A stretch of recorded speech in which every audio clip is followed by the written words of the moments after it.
Good morning, YouTubers. Today, we're going to get back to basics a little bit. No engine work, no exhaust work, no fuel tanks. We're going to look at brakes. So this particular guy has an issue. You can hear it when I turn this. That scraping noise there. So what I've already done is diagnose the problem as being the emergency brake or the parking brake, whatever your preference is. So I'm going to show you basically how to replace e-brake shoes, which are not necessarily fun, and you'll see why in a minute. But first thing we'll do is get this wheel off. I'm not going to show that on the video, hopefully. If you don't know how to take a wheel off, this may not be the video you want to start with, but the lugs are already loose, which is why it's already up on the jack here, so I can rotate this and let you hear that awful grinding noise. So we'll get the wheel off, then I'll show you the steps to get to the e-brake shoes. Okay, wheel and tire are off. So what we need to do is get inside of the brake rotor here. So the rear brake rotor, a little bit different than the front, serves two purposes. One is the actual brake, so standard rotor here, just like you would see on the front. But this section here, the reason why it pokes out is inside of here are the brake shoes for the e-brake, and they're basically like two-letter C's that when you pull the e-brake up, they come out and push against the inside of this part. It'll become a little bit clearer when we get this off, and you'll see that. But in order to get this off, we first need to remove the brake caliper. So 2 bolts for the brake caliper. Right here at the top, and that goes right on the knuckle there. And then at the bottom, same rough spot. Hopefully you can see it. This guy here. So 2. One there, one down there. These are 18 millimeter. They might be a little tough to get off depending on the age of your Jeep. Obviously, this one's been around for a while, significant amount of rust. So hopefully these come out with no big problem. And then we'll pull the entire brake caliper straight off of the rotor. One important thing that I didn't mention at the beginning of this, do not set your parking brake. Basically, you'll want to chuck the front wheels so that the vehicle doesn't roll backwards or forwards as you're doing this. Obviously, if it's on a jack stand, it's not going to move. But as you're jacking it up, if you're on an unlevel surface, you don't want the thing rolling back on you. And the emergency brake only sets the rear wheels. So since they're off the ground, wouldn't really do much good. And because of what I explained a minute ago, if your e-brake is set, it's pushing against the inside of this, and you'll never get this rotor off with that. So make sure the e-brake is fully down before you do this, and then I'll show you pulling this off here in a minute. All right, so as luck would have it, my tripod that usually holds my phone while I'm trying to do things with 2 hands is broken. So I'm going to try and do this with 1 hand while I hold the phone so that you can actually see what's going on. So what I'm going to basically do is pull this straight off. You'll see I also have a piece of wire here. I just hung it from the sway bar. But what I want to do is get the caliper out of the way. You could set it up here if you wanted to. There's a few things you can do. What you don't want to do is have it hanging from the brake line here. That could be bad. So we'll want to keep tension off the brake line. But in this case, since we'll be messing with this area, I also don't want to set it up here because if we bump it, it falls off, puts even more tension on the brake line. So we will pull this straight off, just like so. And then because I need 2 hands for this, literally I'm going to take that piece of wire and wrap it around this part here on the caliper, or it could be in one of these bolt holes, doesn't matter. And we'll get that up and out of the way, and I'll be right back. Okay, caliper's off, hanging over here. Time to get the rotor off. There could be two problems. I know what one of them is on this one already, which is what's making that noise is that the brake shoes are caught they're basically seized up inside of this thing. So getting the rotor off, you can't just pull it, right, because it's kind of stuck. The other thing you might run into is if this rotor has never come off, this entire face, the other side of this, is right up against the hub where these wheel studs are. So it very likely is rusted all inside of here, even maybe a little bit around here. So what I like to do, I mean, there's a few ways you can do it. If you have the right tools, you can use a press. You know, there's a number of other ways, but because the brake dust shield only comes to here, there's a gap in the dust shield you can see behind there. I'll take a rubber mallet and knock this off, and then if you can rotate it around. It also helps if the other wheel is off the ground, otherwise you can't rotate this at all because the other wheel's locked up. But if you can rotate it, bang, rotate it, bang, rotate it, bang, take your time. I mean, unless you're replacing the rotor anyway, if you're doing a normal brake job and this is just part of it, feel free to bang away at this with a 4-pound sledge if you want to. It'll come off in about 3 hits.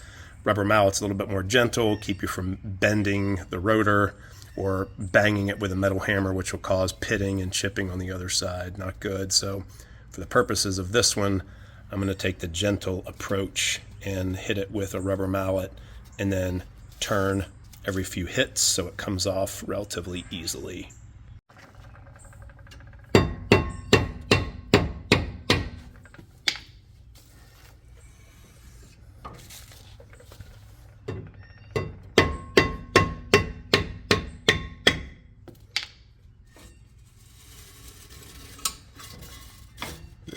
Yeah, that one's loose enough. I don't need to bang it anymore.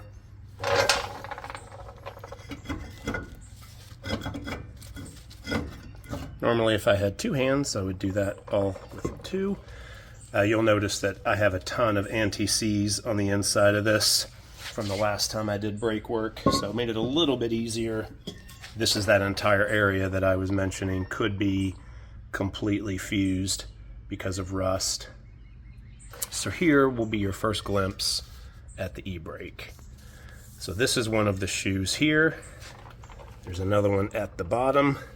What's happened with this one is, let me get the new one out in a second. It'll become a little bit more clear, but there's a metal part here, right, that is most of the mechanical operation. And then this is the actual brake shoe. This is the brake, what's the right word? Compound, I guess, maybe. So this is the actual brake. You'll notice it is super thin. When I show you what a new one looks like, you'll see, well, first of all, that they need to be replaced, but also somehow the tension is changed on these so that they're rubbing the inside of that hub all the time when they should have a little bit of a gap so that the wheel can turn freely. And then when you set the parking brake, these things spring out and make contact with the inside of the rotor there. I said hub, in the inside of the rotor. So there's a lot of stuff inside of here. Springs, all kinds of fun things to work with. Ideally, if you have, oh, and you'll see, just caught a glimpse of that. Whole lot of metal flakes there, magnetized to that bolt. That's interesting. So normally, I mean, if you wanted to, you could pull the hub out, which is also not the easiest thing to do. That gives you a lot more room to work with in here. We don't really want to do that. That involves a lot more work. You can see this is pretty cruddy, so getting that bolt off and getting this whole thing taken care of, not something I want to get into. Wheel speed sensors, all kinds of fun stuff for the ABS. So I'm going to try and do this without completely disassembling the hub, but you can see kind of what we got to work with there. Here in a second, I'll show you what a new brake shoe looks like.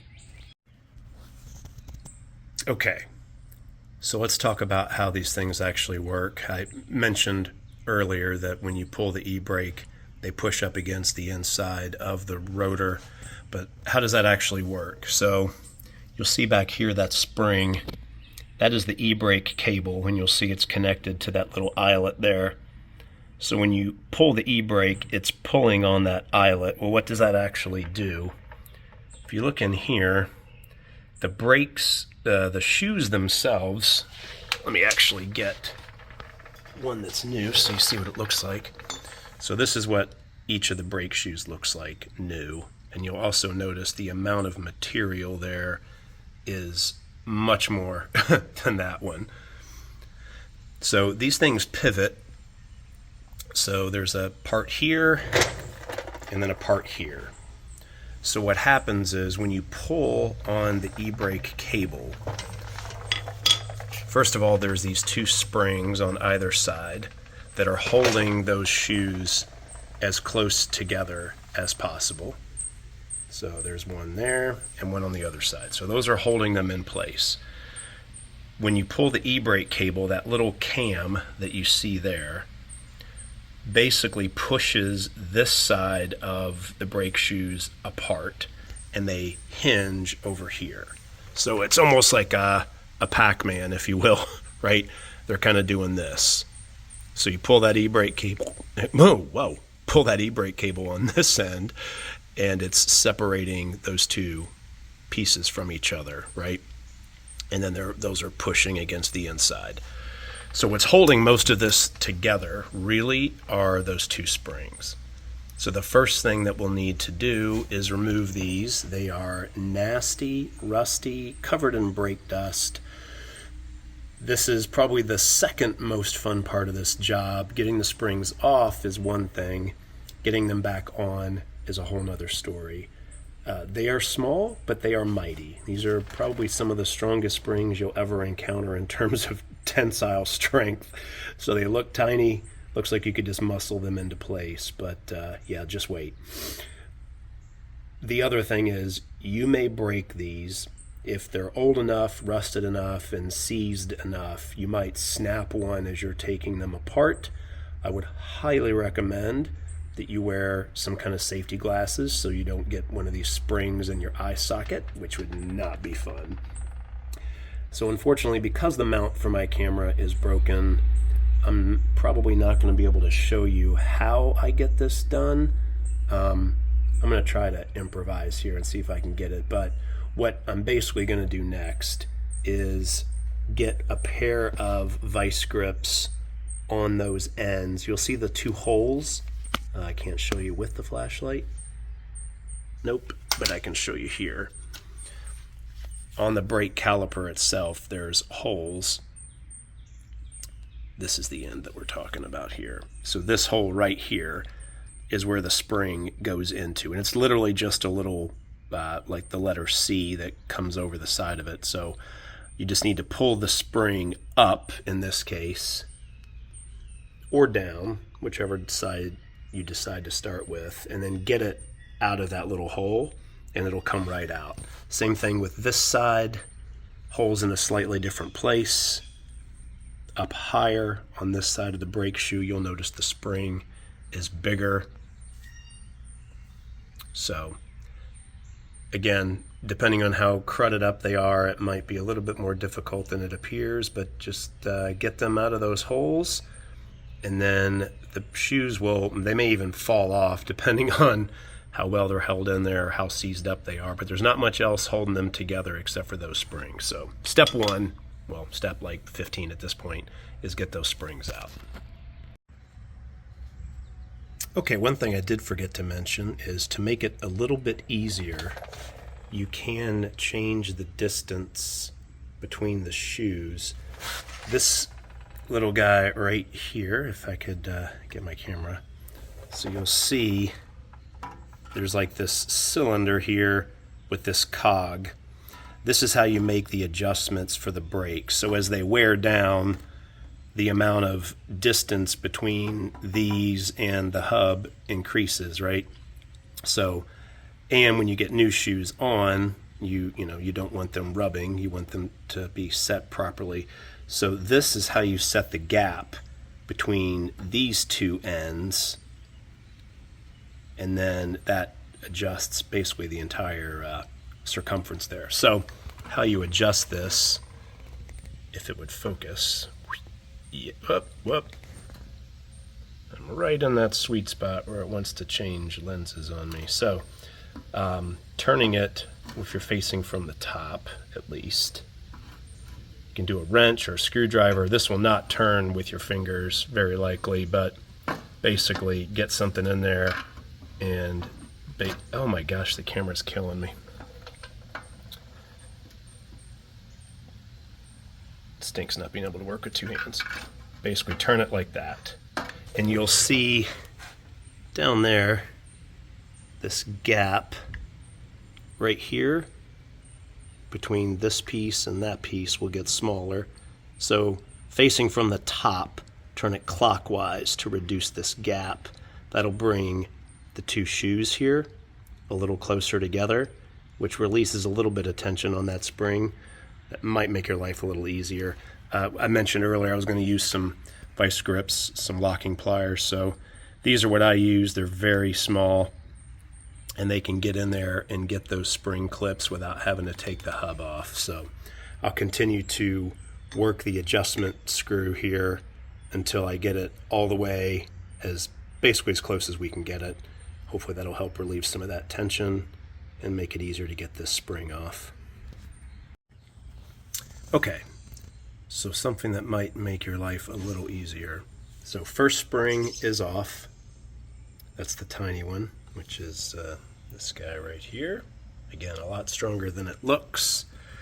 Over here, we've got the larger spring, but on the JK, we actually have two. You can see the other one on the other side, and you can see part of the C clip poking out through this side of the rotor. So we've got two opposing, well, not opposing, but two springs on the front side of the Jeep.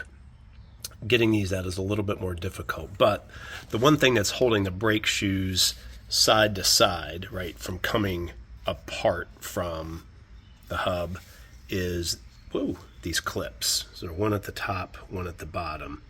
These are basically just spring clips, and you'll see that there's that pin in the middle that comes through, again, one of the holes on the brake shoe, and then that clip just keeps it from coming out toward the wheel and the tire, if that makes sense.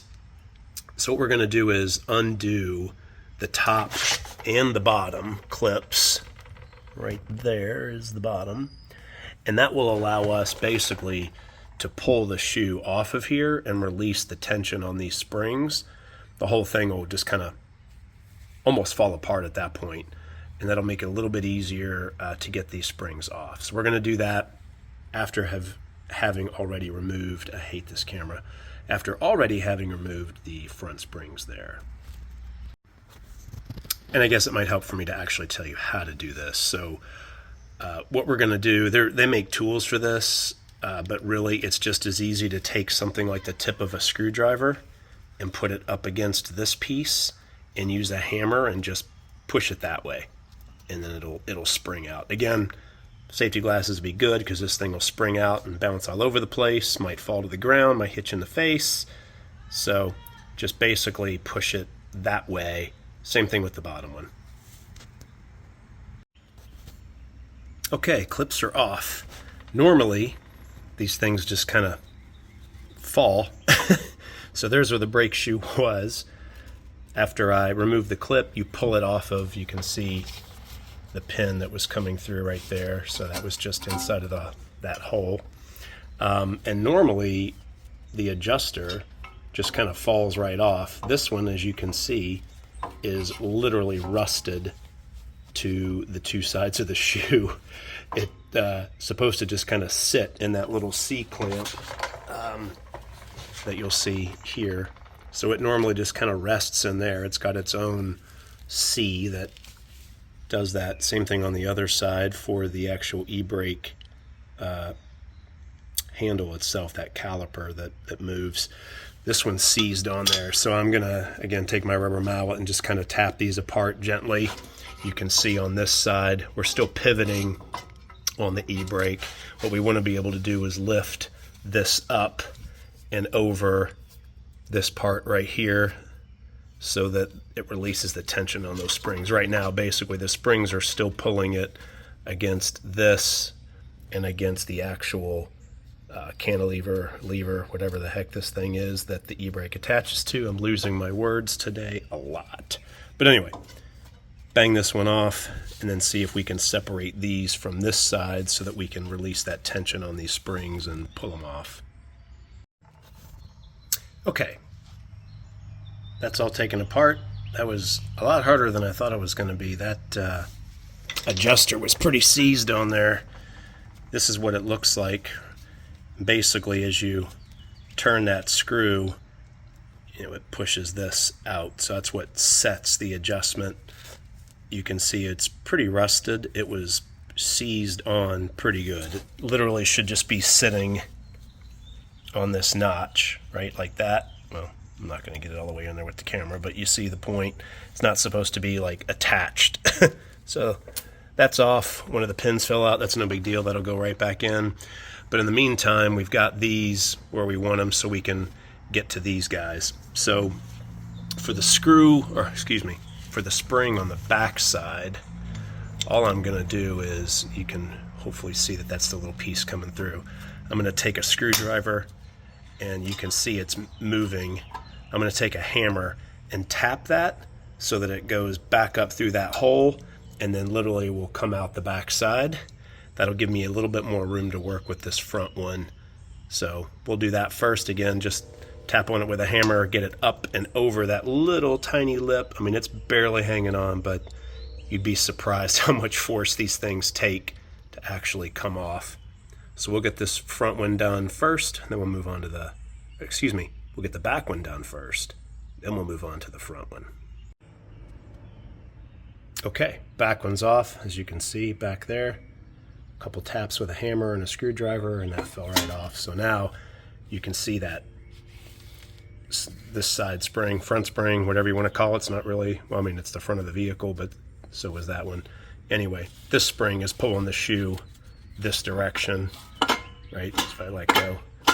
So we'll need to hold this in place while we take, they make tools for this.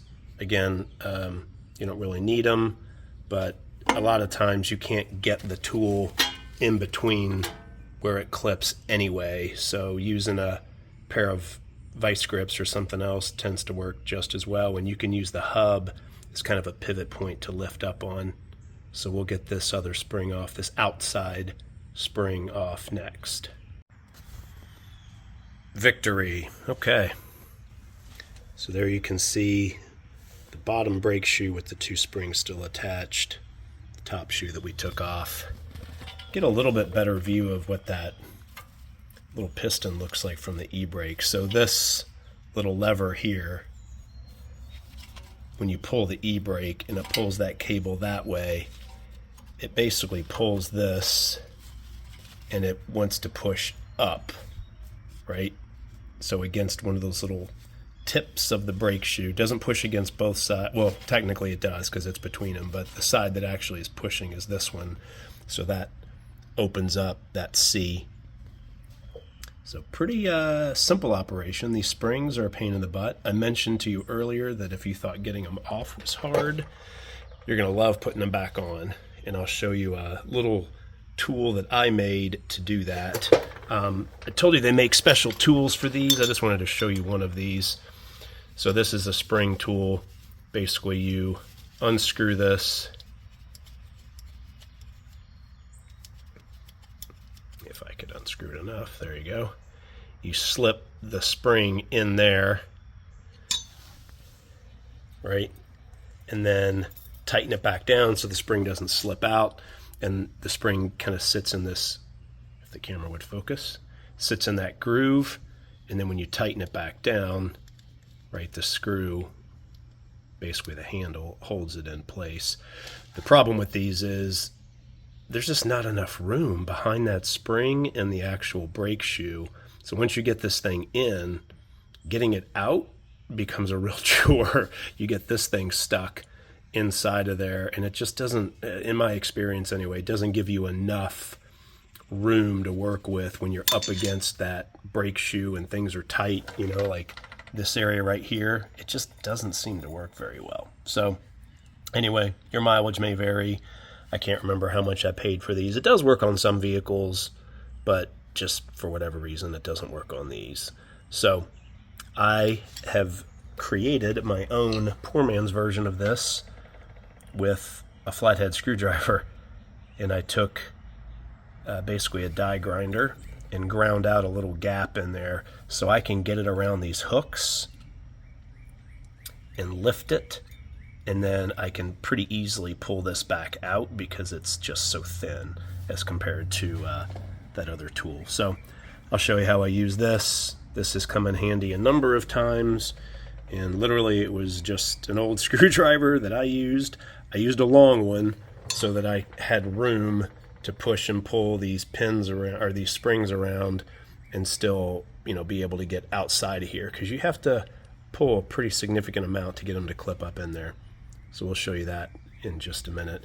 What I'm going to do next, though, is just clean all this up with a wire brush and some degreaser and stuff, just to get as much of the crud out of here as possible.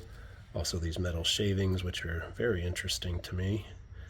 And then we'll be ready to put the new shoes back in. Okay, cleaned up. Obviously not, you know, brand new, but got a lot of the brake dust and some of the rusty stuff off of there. Just to show you a quick visual of what this is going to look like when it's back in. So the brake, there's 4 brake shoes in a kit, right? 2 for the driver, 2 for the passenger. They're identical. You just flip them. So there is no left, right, up, down, whatever. You just want to get it in this position. So if you remember, the clips for the big springs were further apart. So you can see the little spring holes are there, big spring holes there. You'll see the indent there for the cantilever for the e-brake. This one is where the, well, actually I can just put that in there just to show you. This one will go in there like that. That'll be one of the last things we do. And then these holes here are for the clips that run through the back side of the dust shield. So for now I'm leaving those off. With the 2-spring system like this, this is not going to be fun because it is almost impossible to get this inside spring back on from inside. Even with my cool little screwdriver tool I showed you, not good. So I'm going to leave the front spring off, or the outside spring, front outside spring off. All this will stay off for now. And then I'm going to attempt to basically get it around there and get it around the cantilever for the e-brake. It's going to require some definite monkeying, and the only spring I'll have attached is that inside front spring. Okay, inside front spring is on, and I'll show you how I had to do this. So you'll notice this one is resting right up against the spline there for the wheel speed sensor. So I first connected the spring to the top brake shoe. You'll notice it's now fed behind the cantilever for the e-brake and the piece of the steering knuckle, well, not steering knuckle, but the knuckle there in the back. The bottom shoe, you can see the bottom is connected. So I had to feed it up a little bit weirdly. So I did use my screwdriver tool. So what I was able to do is go behind here and push that down, which again is why I picked a longer handled screwdriver when I made this. So I was able to push the spring down and get it just barely onto that hole there. And then once it was in there, it actually just went right around the hole and fed in there. This might take a few tries. You're going to get frustrated. I told you this is not going to be the easiest part of the job. And that was just one spring. We've got 2 more to go. So the next thing that I will try to do is get the second spring on there. I'm going to see if I can feed it up from the bottom and get it connected to the hole that's you can't see because of the camera. The hole on the on the other side of the spring, where the spring goes, right in there. So feed it up from the bottom and try and hook it in there, and then it'll dangle down here, and then basically try to connect it on the other side of where this one is. Then the fun part will be spreading these shoes apart far enough that we can get it back around the cantilever there and have them rest on this part of the knuckle that's sticking out. Okay, inside spring is in. So, although the camera won't focus, you can see it there. I've got these kind of resting on there for now. They're gonna slip, especially when you do that other spring on the front. But backside completely disconnected. Clips are still not in. So it's basically just resting on the cantilever and the knuckle here. So the next thing will be, we'll put the outside spring on that hole there and run it down. Make sure it stays on the back side of that e-brake cantilever. Sorry for the focus. We'll bring it all the way down there, and then we'll use my screwdriver. We'll push down to have it clip on the other spring clip that's back on this side of it. This will be the hardest part, really. Okay, so the bottom one is on, but not finished. You'll see it's still poking out like that. One trick, you might get it to where just the very tip of that spring is in that hole, like holding on by a thread. Gently let go, and then use a screwdriver to just tap it the rest of the way in, right? Give it one fairly decent smack, and it'll get through that hole and then seat properly. You can see this one is a little bit more than holding on by a thread, but it's not done yet. It needs to be in that little groove of the spring in order to be completely on there. So I'm literally just going to take a screwdriver and set it. Sorry, two hands is a problem.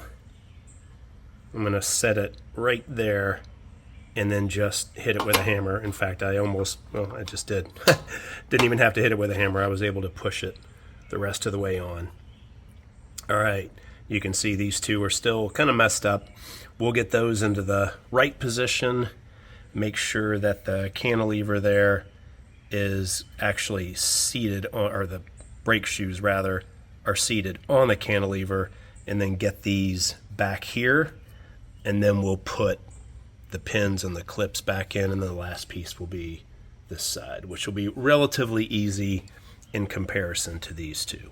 Don't say I didn't warn you. Okay, order of operations. Get these pads seated as much as you can. You'll see they kind of move. I've already got this other end fixed, which is why they're doing what they're doing, but get them where they need to go.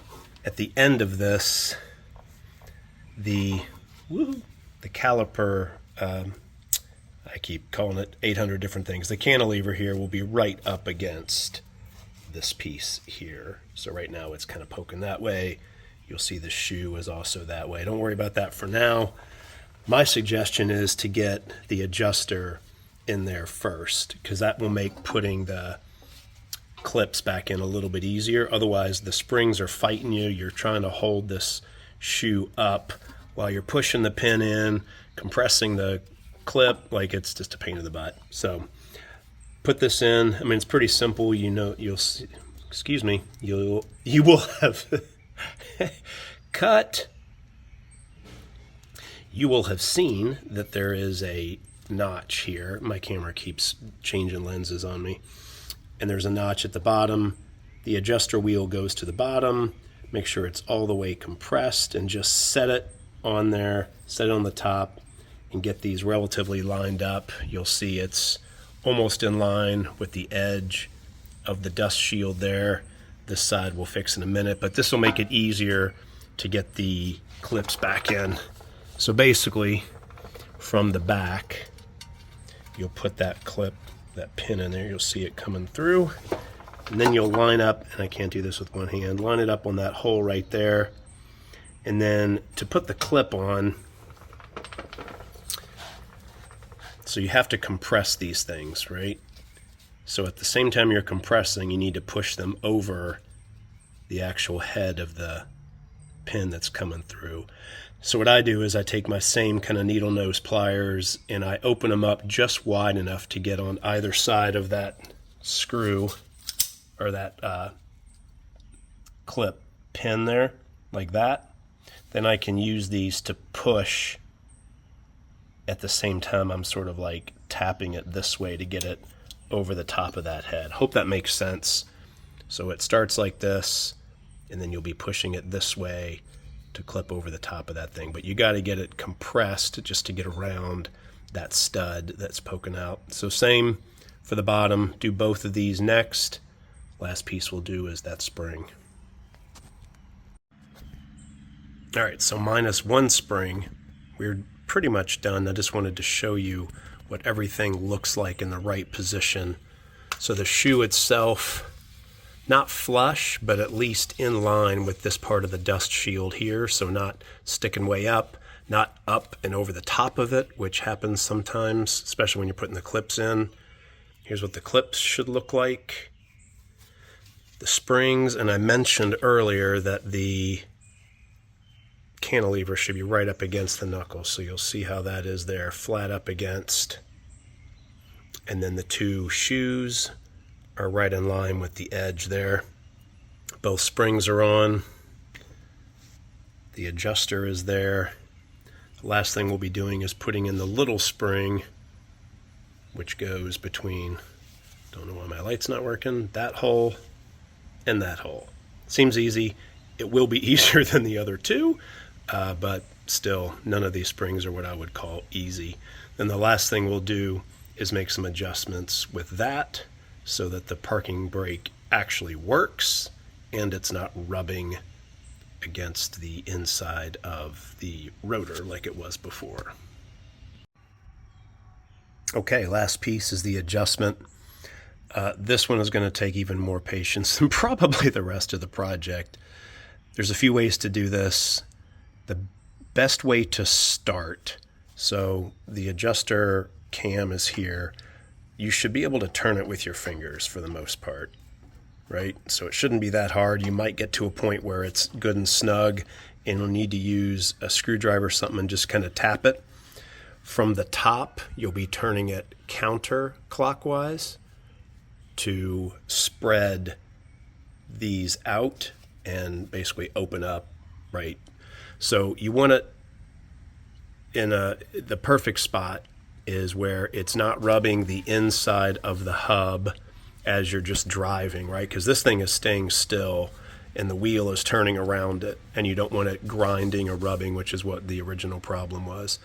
But you also want it to hold when you pull out that e-brake and they expand. You want it to hold, right? These guys are causing friction on the inside of the hub there, and you can actually see the friction wear on this one. So that's what's holding the car in place when you're in, not in park, but when you have the parking brake pulled up. So you want to start with being able to make sure that the rotor actually goes on smoothly. So if you can fit it on there, right, and then turn it,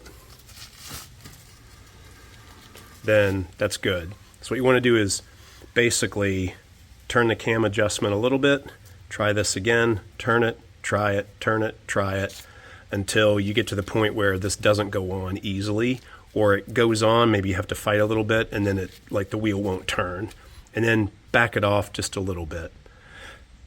The real test is putting everything back together, putting the original brake calipers back on, put the wheel and tire back on, take it for a drive, set the parking brake, and make sure it actually holds.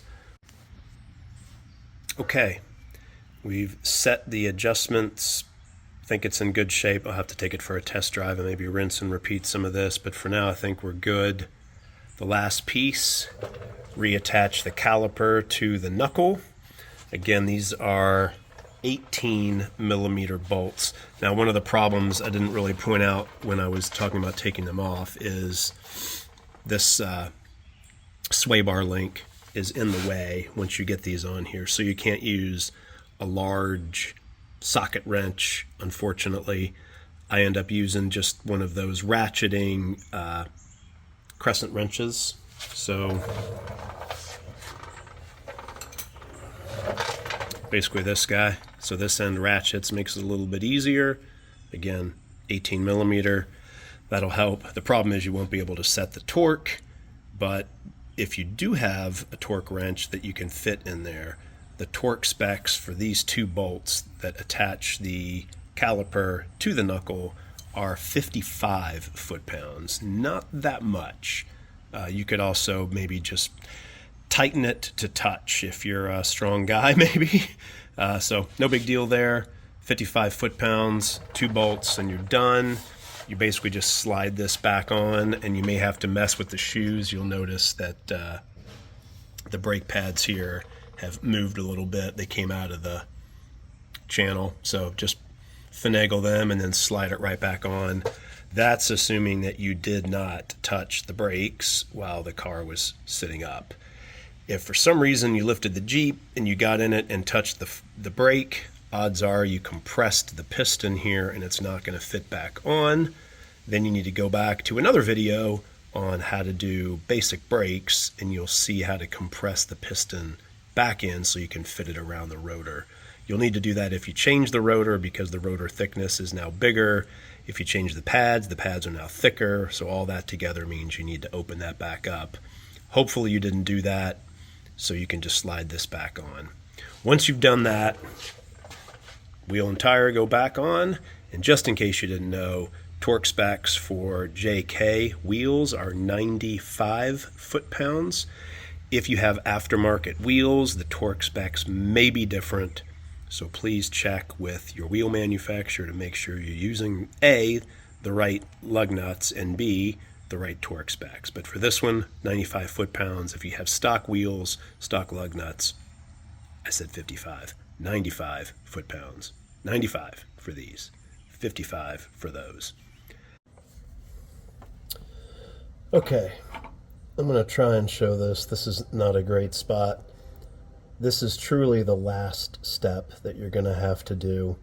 And this is how you make the final adjustments on the e-brake shoes after everything's put back together. So you made some adjustments with the wheel off. You may find that it's not holding properly. You may find it scraping. So here's how you make the final adjustment. That right there is the wheel speed sensor. In the frame right there is the sway bar link. Back there, which goes out of focus when I move my camera, back there in that little hole right behind the wheel speed sensor is a rubber grommet, basically a plug, that is covering up access to the brake adjustment, so that star that we had to spin to expand or contract the brake shoes is right behind there. You can barely see it. It almost looks metal. It's got a little line right up through the middle.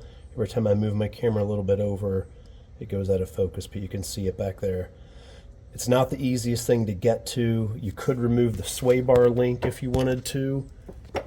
You could even remove the entire brake caliper, I guess, if you wanted to, but it's back there, and it's meant to be adjusted while the Jeep is, on its four wheels. So basically take a little pair of pliers, could even be a little pick tool, and pull that out of there, and you will see that adjustment.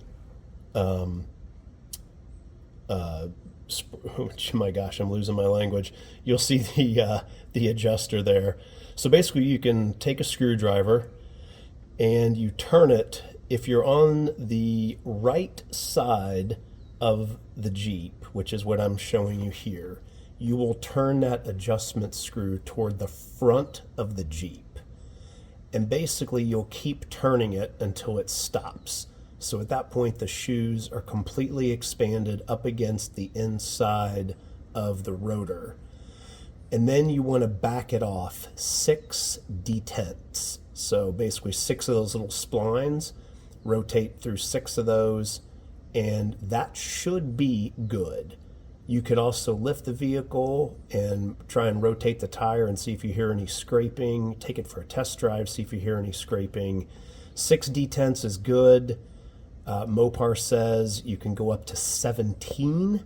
And if you have to go past 17, it means you've basically done something wrong and the brake shoes aren't adjusted properly. So 6 is where you start, and then just check and make sure you don't have any binding. You want to do this with the e-brake released, not engaged, because engaged, you should always have contact with the inside of the rotor.